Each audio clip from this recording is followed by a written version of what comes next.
L'accès à l'eau potable pour tous, cela reste et demeure la première préoccupation de l'ex-ministre de l'Industrie et du Commerce, Serge Arissou. Ainsi, sur doléance des usagers du complexe scolaire de Mitro A et B, l'homme au cœur d'or et Papa Bonheur de la vallée de l'Ouémé a doté de forages à chacun de ces groupes. C'était mercredi 12 octobre 2022. Aujourd'hui, j'ai fait l'effort de répondre à leurs besoins en eau potable dont ils m'ont parlé.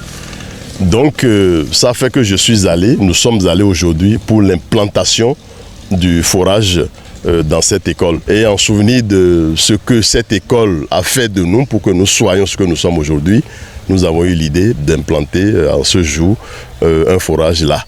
Et comme il y a le groupe B qui est à côté, qui se trouve dans les mêmes conditions, qui bénéficie aussi d'une cantine et qui en manque d'eau potable, nous avons jugé bon d'en ajouter un aussi là. Élèves, instituteurs et parents d'élèves apprécient le geste à sa juste valeur.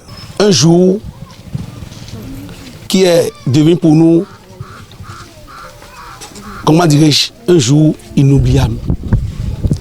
Puisque nous sommes en train de voir dans quelle mesure les enfants seront dotés de l'eau potable. L'école en avait, mais comme depuis un certain moment, on a constaté la rupture.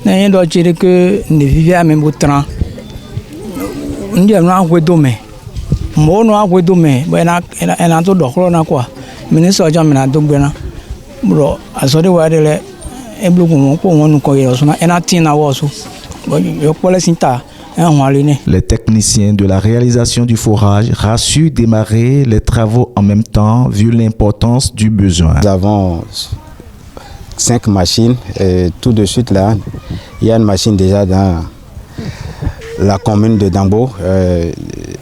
Je pense que par la grâce de Dieu aujourd'hui, nous allons démarrer les travaux. Après le complexe scolaire de Mitro A et B, le généreux donateur s'est rendu à Saïlaga pour desservir la population qui est dans le besoin en eau potable, puis à Yokongweme pour la même cause. La preuve que Serge Arissou reste attaché au problème des populations de sa vallée natale.